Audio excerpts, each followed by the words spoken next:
Boa noite. Novamente temos essa oportunidade de comunhão a respeito dos ensinamentos dos Espíritos e da iluminação que a doutrina espírita traz sobre o Evangelho do Cristo. Muito importante nos lembrarmos que em toda oportunidade em que nos reunimos com objetivos elevados, com a intenção de nos esclarecermos a respeito dos ensinamentos do Cristo, dos ensinamentos do bem, do amor e da caridade, associam-se a nós espíritos que têm intenções e ideais semelhantes. Muitas vezes esses espíritos nos acompanharam desde a nossa aproximação da doutrina espírita, através de circunstâncias aparentemente sutis, aonde de um modo, através de alguém, através de um filme, através de alguma interferência, algo aconteceu que nos levou ao conhecimento da doutrina espírita. E por trás desse algo, a interferência da espiritualidade. E isso faz com que, ao nos reunirmos, como aqui acontece, saibamos de que, associados a nós, há uma quantidade de espíritos interessados nessa mesma linha de objetivos que nos trouxe aqui. Hoje nós iremos abordar a temática do livro Céu e Inferno. É o capítulo 8, Os Anjos. De certa forma, o livro Céu e o Inferno, que é uma obra que faz parte das obras básicas da doutrina espírita, ela poderemos dizer que é uma das de leitura mais fácil e estimulante, não só pelas temáticas que trata, mas da própria linguagem que foi utilizada na obra. E como o próprio título diz, o céu e o inferno, há, no decorrer de suas páginas, o entendimento, o esclarecimento sobre a realidade espiritual da vida no seu aspecto felicitador e no seu aspecto provacional e difícil, assim como também dos habitantes ou dos espíritos que fazem parte desses lugares. Hoje, na nossa centralização do tema sobre os anjos, queremos lembrar a quantidade de relatos bíblicos que há, sobretudo no Novo Testamento, sobre a intervenção dessas entidades designadas na Bíblia pelo nome de anjos. Primeiramente, lembrando que nos próprios escritos bíblicos, o entendimento sobre esse termo, tal como hoje aprendemos na doutrina espírita, já era exposto. Há uma passagem no último livro da Bíblia, que é o Apocalipse, o último livro do Novo Testamento, no final, no capítulo 22, quando o apóstolo João, que é o autor ou o médium intermediário desta obra para nós, diz do seu encontro com um anjo. Porque ele diz no capítulo 22 que percebeu a presença de um anjo, ao qual ele ajoelhou-se, ele se curvou. Mas naquele momento vem a lição já colocada na Bíblia e que se adequa completamente ao entendimento que nós temos na doutrina espírita. Porque é dito assim, o anjo diz o seguinte a João: levante-te, sou teu conservo, adora unicamente a Deus. Vejam literalmente o que é colocado pelo apóstolo no próprio livro. O anjo diz a João que ele é conservo, ele é companheiro, é coparticipante junto a João daquele trabalho. E conclui dizendo: adora exclusivamente a Deus. Então a doutrina espírita, ela faculta a nós o entendimento que na criação de Deus, todos os filhos de Deus foram criados simples e ignorantes. De que não houve uma criação especial ou diferenciada, aonde espíritos mais elevados teriam já sido criados como anjos, e espíritos do mal como tendo se tornado demônios. Não.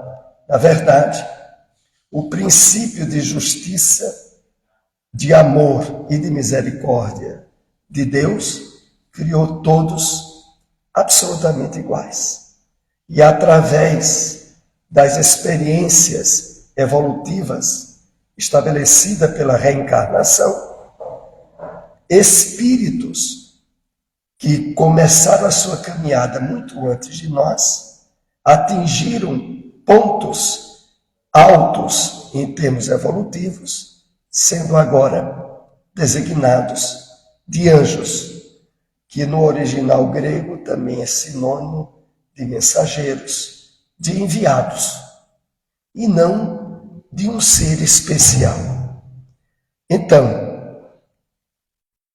o anjo diz a João: sou teu conservo. E inúmeras são as passagens, como havíamos citado, de referência bíblica para percebermos a intervenção desses espíritos entre nós. Uma das mais significativas que lembramos está no livro Atos dos Apóstolos. No livro Atos, no capítulo 5, é narrado que o apóstolo Pedro houvera sido preso. E a prisão estabelecida contra Pedro era de tal forma que, além de ele estar em cárcere, fechado a grades, os seus pés estavam acorrentados, para que não houvesse possibilidade nenhuma de fuga. Mas aí o que se passa? À noite, aí a narração é bíblica, um anjo do Senhor surge no cárcere onde estava Pedro. E de uma forma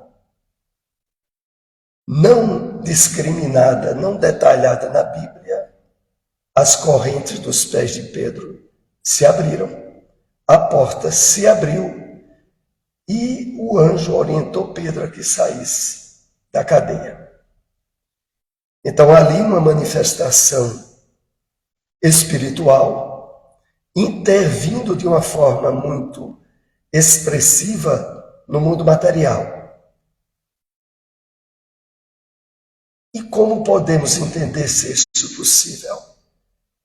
A revelação espírita nos diz que, através de determinados fluidos, designado pelo nome de ectoplasma, proveniente de médiuns, chamado de efeitos físicos, facultam uma espécie de energia semimaterial que possibilita que os espíritos intervenham no mundo material como se estivessem, de fato, entre nós.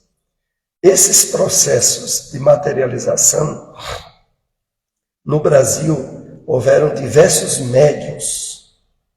Um dos mais destacados foi o Peixotinho, que era médium de materialização e de cura, aonde também se deu muitos fenômenos através dele, mas também Ana Prado, no norte, é reconhecida como uma das maiores médias de efeitos físicos.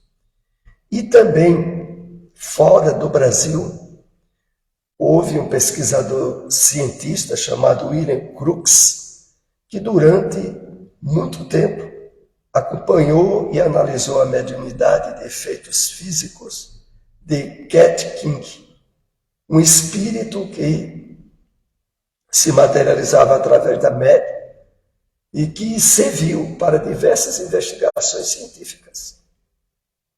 Então, mas voltemos à questão bíblica. Essa passagem está em Atos, mas nos evangelhos também é dito que, por exemplo, logo no início do evangelho de Lucas, que um anjo apareceu a Zacarias e disse a Zacarias que a sua esposa, Isabel, estava grávida e que iria lhe dar um filho, cujo nome deveria ser João, que é aquele que mais adiante veio a se tornar João Batista. Então ali também houve a materialização de um anjo. O Evangelho segundo o Espiritismo fala no capítulo 27, de obtereis a referência bíblica do chamado anjo de Tobias. Porque no Antigo Testamento há um livro chamado Livro de Tobias. É um livro considerado apócrifo. São aqueles livros que estão na Bíblia católica, mas não está na Bíblia evangélica. A Bíblia evangélica tem 66 livros, a católica 73. Então, há 7 livros a mais na Bíblia católica. Um deles é o livro de Tobias. E o livro de Tobias é toda uma narrativa sobre uma pessoa que teria surgido na casa de Tobias e que serviu de guia para uma viagem a um país distante, que Tobias nunca tinha estado lá, e que ele iria ajudar. Por coincidência, ele estava indo também para aquele lugar, se apresenta na casa de Tobias como viajante, materializado como se fosse qualquer um outro espírito encarnado, e conduz Tobias ao longo da viagem, conversando com Tobias, ajudando Tobias a refletir sobre decisões importantes. E o Evangelho segundo o Espiritismo nos diz que se o anjo tivesse se revelado a Tobias no início da viagem, Tobias não teria tido mérito das realizações que fez durante a viagem. Porque durante a viagem de Tobias, fazendo um rápido resumo, Tobias encontra uma jovem, namora com a jovem, se casa com ela, vai receber uma dívida do pai numa cidade distante, realiza esse objetivo e durante o trajeto ele se depara com inúmeras decisões, as quais o anjo apenas dialogou com ele, mas deixou que as decisões fossem tomadas por ele. Essa história é colocada no Evangelho para nós, insinuando, entre aspas, na verdade, deixando bem claro, que muitos de nós, se não a totalidade, já tivemos anjos a possibilitar, pela intuição, pela sugestão, orientações em determinados momentos de dúvidas, de conflitos, de decisões importantes que tínhamos de tomar, e que normalmente esses anjos, que são espíritos do bem, espíritos elevados, não se deixaram identificar, para que o mérito das decisões fosse nosso. Que os espíritos do bem têm o maior cuidado e respeito ao uso nosso do livre-arbítrio. De tal modo que escolhas e decisões que venhamos a tomar sejam o mérito ou desmérito de responsabilidade nossa. Então ali o Evangelho faz essa menção, dizendo esse fato. Se o anjo tivesse se identificado no começo, Tobias não teria tido mérito. Quando Tobias faz a viagem de volta, e o anjo acompanha ele até a casa dele, e depois disso, desaparece. E aí eles percebem, na narrativa bíblica, que tinha sido o mensageiro do Senhor. Então, os espíritos intervêm com muita frequência no mundo físico. Às vezes de forma ostensiva, às vezes de forma sutil, disfarçada, imperceptível. Mas há um intrarrelacionamento, aonde nós também, pelo esforço que façamos na prática do bem e da caridade, nos tornamos parceiros desses espíritos quando desejam ajudar alguém e precisam de um intermediário físico encarnado, e nós podemos ser esse intermediário. O outro ponto aqui importante, quando o livro Céu e Inferno trata da questão, é do fato de que a realidade dos anjos assinala os objetivos maiores da nossa caminhada evolutiva. O livro dos Espíritos diz de uma forma bem sintética o que é o alvo dessa caminhada. Nós evoluímos do átomo ao arcanjo. O átomo como expressão mais rudimentar da matéria, e ao arcanjo como sendo o ponto mais alto dos espíritos puros, dos espíritos elevados. Então, o objetivo da caminhada evolutiva nossa é essa. Os anjos já estiveram envolvidos com dificuldades e imperfeições semelhantes a nós, mas que através das conquistas evolutivas atingiram esse nível. E o que é que há no nível dos anjos para que nós desejemos e queiramos, de fato, intencionalmente apressar a nossa caminhada? Aqui é preciso a maturidade que o esforço evolutivo já nos trouxe até o dia de hoje. Diz a espiritualidade benfeitora que as pessoas, os espíritos encarnados, que se identificam com o espiritismo, se identificam de coração, precisam já ter feito determinadas conquistas. Como são essas conquistas? Superado aquilo que divide ainda nos dias de hoje, de forma absurda, a humanidade, inclusive no Brasil. Então, a identificação com os valores do espírito significa absoluta abominação de práticas como o racismo, de práticas como homofobias, de práticas de qualquer natureza causadora de divisão e de sofrimento entre os homens. Então, o espírita, quando ele pega o entendimento da reencarnação, ele sabe que se ele hostilizar qualquer tipo de classe ou de pessoa, ele se prepare, porque ele vai reencarnar naquela classe e vai curtir na pele o que ele abomina e trata mal.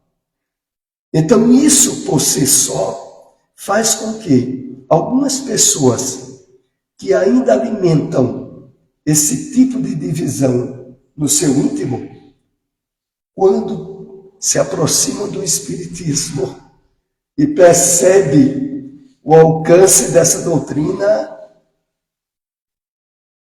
às vezes usam expressão como não dá para mim. Tudo bem, vocês ensinam coisas maravilhosas, mas eu não me identifico com isso. Na verdade, não quer isso dizer que os espíritas sejam detentores de valores espirituais elevados. Pelo contrário, fora da doutrina espírita, nos é ensinado que há pessoas católicas, evangélicas, materialistas, que diz não acreditar em Deus, mas que têm um coração e um sentimento que expressa no que faz e no que pensa os princípios espirituais que nós recebemos na doutrina. De tal forma que não há espaço para divisão religiosa em termos de privilégio. Porque a essência que caracteriza os espíritos, ela é toda de ordem moral. E essencialmente, não há um critério mais alto de moralidade do que aquele trazido a nós pelo Cristo. E o Cristo, é preciso sempre lembrarmos, não fundou nenhuma religião. Nenhuma. Todas as religiões, mesmo as cristãs que vieram após o Cristo, tiveram intermediários, homens. A doutrina espírita tem uma característica singular, que é aquela de ter surgido entre nós, não através de um homem, mas através dos espíritos. É por isso que se chama também o espiritismo de religião dos espíritos. Não é dos espíritas, é religião dos espíritos. Porque a essência da doutrina, toda a base dela, não veio da ideia de um homem. Kardec não é o fundador do espiritismo. Nós o chamamos de codificador, de sistematizador, de organizador. Ele pegou os ensinos dos espíritos e organizou. Mas o autor é os espíritos. E é por isso que a doutrina espírita, ela tem o seu aspecto religioso, porque é estruturada e endossada no Evangelho do Cristo. Mas não tem padres, não tem sacerdotes, não tem rituais. Não tem um corpo doutrinário estacionário e parado no tempo. Porque o Espiritismo acredita na religião como revelação progressiva. Aquilo que hoje nós temos na doutrina espírita é o que a nossa mente dá conta. Não é a verdade planificadora. É que as condições evolutivas nossas possibilitam entender. Mas a revelação ela tem um caráter progressivo. Mais adiante, os ensinos irão se intensificar, se ampliar. Então, essa característica é que diferencia a religião espírita de todas as outras. Mas, voltando à nossa questão central do nosso tema dos anjos, por que somos chamados a desejar e a nos esforçarmos para subir as escadas evolutivas, direcionando para os arcanjos, os espíritos mais elevados? Por quê, meus amigos? No Espiritismo, sinônimo de felicidade, de plenitude, de iluminação, de se sentir profundamente feliz, não tem nada a ver com a realidade material em termos gratificantes. O Livro dos Espíritos diz a nós assim, ao ser feita a pergunta, como podemos entender a possibilidade de ser feliz? Em outras palavras, e os Espíritos dizem, para ser feliz, na situação em que os espíritos encarnados estão na Terra, só precisa duas coisas. Consciência de dever cumprido. Consciência em paz. Fazer o bem naquilo em que nos sentimos conscientizados que precisa ser feito. E a posse do indispensável.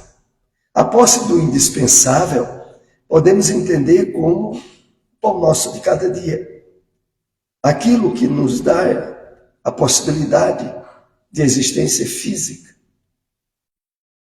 Então os Espíritos dizem, basta isso. Mas por quê?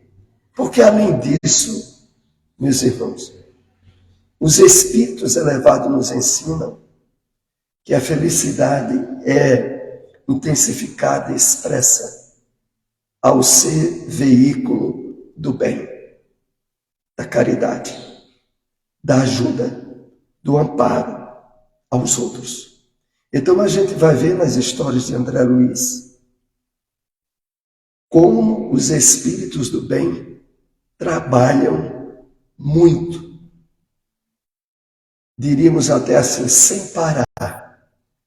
E na medida em que se envolvem nas tarefas e nas missões, ampliam-se em termos de vivência dessa plenitude de felicidade. Então nós temos nas casas espíritas uma série de instrumentos para a preparação, para nos habilitarmos a essa ação do bem que devemos desejar ao retornar ao mundo espiritual. Aí vem nas casas espíritas, desde as tarefas filantrópicas, de participar de atividades sociais, de entrega de sopa, de campanha do quilo, de ações humanitárias, de uma forma geral. Mas também na casa espírita, as atividades de participação em reuniões mediúnicas, em aplicações de passes, a própria frequência à casa espírita.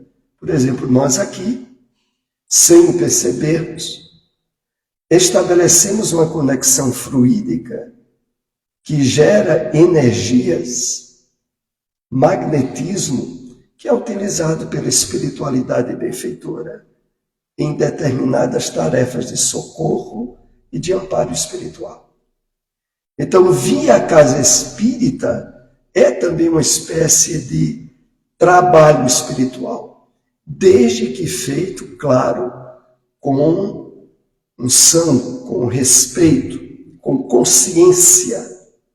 Porque quando nós vimos para a reunião, consciente dos objetivos da reunião, nós já estamos sendo veículos do bem. E quando aqui nos agregamos, há esse trabalho indireto. Então, o próprio Espírito André Luiz diz, no livro Os Mensageiros, que durante a reunião pública, todos participam. E vejam que coisa curiosa, inclusive os dorminhocos, essa palavra que André Luiz usa. A pessoa que vem na reunião e muitas vezes, por ter tido um dia de trabalho intenso, adormece, né, tem momentos de sonolência, mesmo ela, nessa situação, está coparticipando dessa emissão de fluidos e, portanto, está trabalhando, espiritualmente falando. Então, todos trabalham na reunião mediúnica. Talvez seja na reunião pública. Talvez seja por isso que algumas pessoas, por desconhecerem o espiritismo, têm medo de entrar no centro espírita. Inconscientemente, alguns sabem que se entrar, está trabalhando, está servindo de veículo. E aí, sem ter a menor ideia do que seja o espiritismo, teme, às vezes, até ser veículo do demônio ou dos espíritos do mal, ou não ter ideia de que a essência do espiritismo é o evangelho do Cristo. Mas aí, todos trabalham. Então, a felicidade está no fazer o bem. Isso é que os espíritos dizem.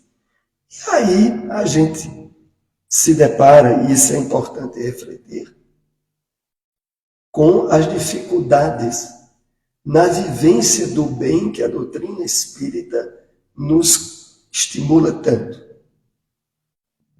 Claro, há um complicador, que paulatinamente a gente vai trabalhando conosco mesmo. É o nosso passado. Porque todos nós trazemos de reencarnações passadas.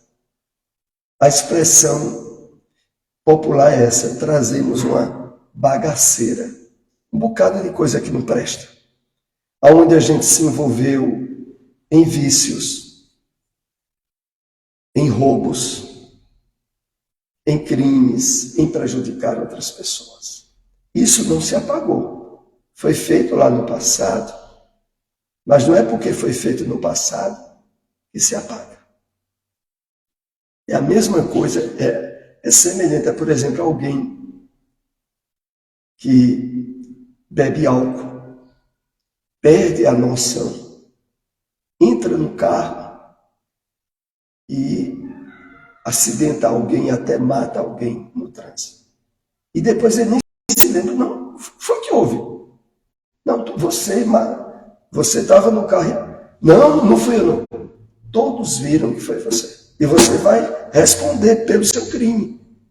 Ah, mas eu não me lembro. Problema seu se você não lembra. O crime não está apagado, não. É a questão do nosso esquecimento do passado. Não é porque a gente não se lembra de que a gente pintou miséria, como se diz no passado, que se apagou porque a gente não... Não, você não se lembra. Mas o registro perante as leis divinas está feito. É seu passado. Então, esse passado que nós somos chamados a ressignificar, a alterá-lo pelas ações do bem no presente, porque tem isso. Não se resolve o mal feito pagando da mesma moeda, como se diz. Se resolve o mal feito fazendo o bem duplamente agora. Aí a gente resolve o passado e se adianta. Então, a ressignificação do passado é pelos nossos esforços em fazer o bem agora. A partir daí, nós estaremos trabalhando o passado que até nem nos lembramos, mas que existe. Então, a dificuldade maior que nós temos é porque, vez ou outra, nós somos movidos pelo nosso inconsciente. As tendências instintivas, as emoções descontroladas, os ataques de raiva, os momentos de desequilíbrio moral que a nossa consciência atual não admite, mas quando olha a gente se pega envolvido. E aí se diz, como se resolve? Dia a dia, paulatinamente, Foi isso que aconteceu e foi exemplificado para nós de uma forma muito intensa pelo apóstolo Paulo na Bíblia. Então, o apóstolo Paulo, que antes era Saulo, e como Saulo, pintou miséria, perseguiu o cristão.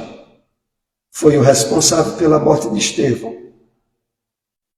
Criou muito problema. Depois ele teve um encontro com Cristo.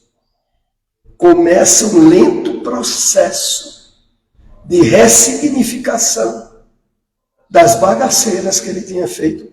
Só nessa vida, um punhado. E depois de um trabalho intenso de modificação íntima, há duas passagens nas cartas de Paulo que identificam esse estágio em que ele passou. Na primeira delas é na carta aos Filipenses. Ele diz assim: uma coisa faço, é esquecendo as coisas que atrás ficam, busco o prêmio que está à minha frente, na suprema vocação de Cristo Jesus. Então ele diz assim: o que eu faço é o seguinte, eu não quero saber das porcarias que eu fiz lá atrás. Eu quero saber do que eu faço agora e do que é o objetivo lá para frente. Isso ele disse na carta aos Filipenses. Mais adiante, ele vai dizer na carta aos Gálatas: já não sou eu que vivo, é o Cristo que vive em mim. Então o apóstolo Paulo ele passou por estágios, né, de ressignificação do passado, para mais adiante passar a vivenciar um nível de integração com os objetivos elevados que o fez nos dizer que, em vez de ser o ego, o personalismo dele que atuava, agora era a conexão profunda com Cristo, que atuava em seus pensamentos e nos seus atos.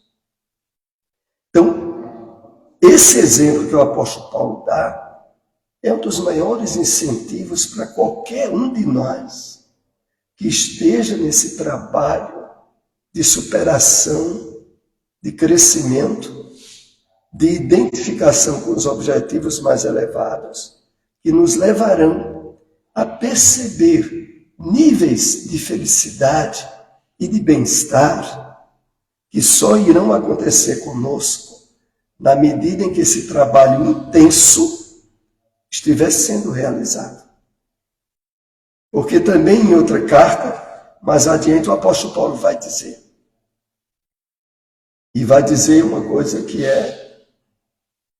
já é um desses estágios de felicidade, porque é assim, meus amigos, quando toda a nossa atenção era voltada para o corpo e para os instintos, a gente se satisfazia apenas, diz Emmanuel, em alimentar o estômago e procriar.